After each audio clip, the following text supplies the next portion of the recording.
Olá, meus irmãos, paz e bem.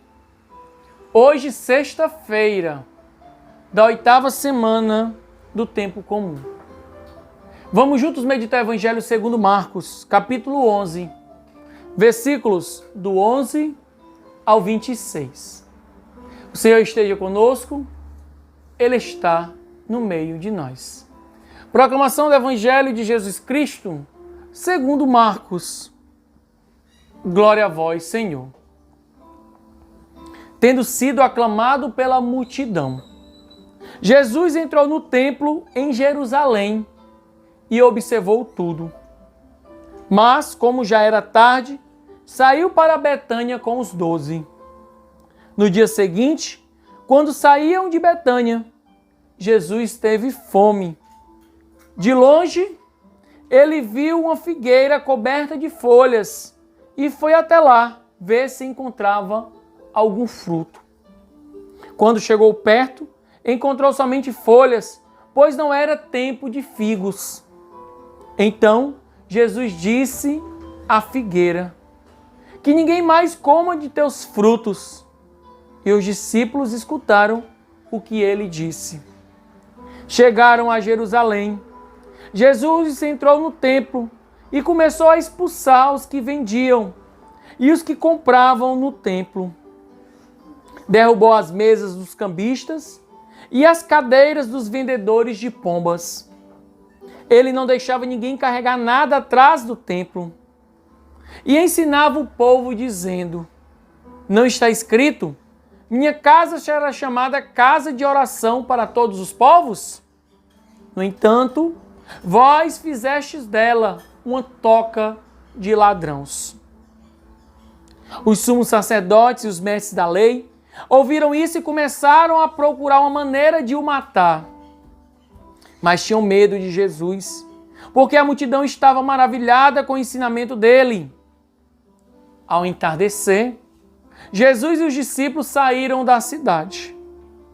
Na manhã seguinte, quando passavam, Jesus e os discípulos viram que a figueira tinha secado até a raiz. Pedro lembrou-se e disse a Jesus: olha, mestre, a figueira que amaldiçoaste secou. Jesus lhes disse: tende fé em Deus. Em verdade, eu vos digo, se alguém disser a esta montanha, levanta-te e atira-te no mar, e não duvidar no seu coração, mas acreditar que isso vai acontecer, acontecerá. Por isso eu vos digo, tudo o que pedirdes na oração, acreditai que já o recebestes, e assim será.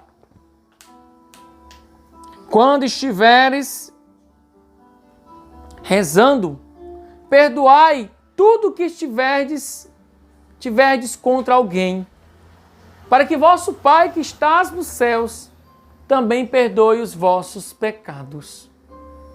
Palavra da salvação, glória a vós, Senhor.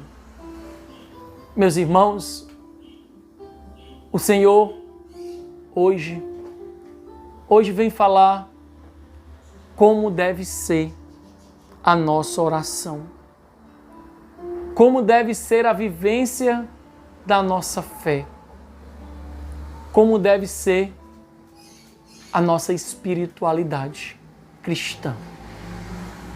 Percebam, a primeira coisa que o Senhor fala que é muito forte para nós é a necessidade de ter fé em Deus, de confiar nele, de estar sempre buscando estar ao seu lado. Quando ele diz: olha, se alguém olhar para uma montanha e disser levanta-te daí e atira-te ao mar, mas se disseres com fé, sem dúvidas no coração, isso acontecerá. Olha, meus irmãos, o Senhor ele ensina que a nossa oração deve ser uma oração cheia de confiança, de fé em Deus. Deve ser uma oração em que de fato nós possamos perdoar aqueles que nos perseguem, aqueles que nos maltratam, aqueles que fazem mal contra nós, para que também nós possamos saborear do perdão. Meus irmãos, muitas vezes nós desvirtuamos a palavra. Nós queremos fazer com que a palavra seja para nós confirmação do nosso pecado. Mas não é isso que deve acontecer. A palavra, ela deve orientar a nossa vida, a nossa fé, a nossa missão. Nós precisamos sim fazer da casa do Senhor um local de oração e não um local de venda, de compra, de barganha, de trocas, um antro de ladrões, como diz o Senhor. Como nós estamos servindo a Deus? Pensemos um pouco. Como nós estamos servindo a Deus e fazendo a sua vontade? Como nós estamos fazendo e vivendo a nossa oração? Será que a nossa fé ela é coerente? Ou nós duvidamos da força, do poder, da vontade de Deus em nossas vidas? Que essa seja a nossa reflexão de hoje. Que nós não sejamos aquelas figueiras secas, sem vida, sem frutos, sem realmente produzir a verdade, o amor e o perdão. Que Deus nos abençoe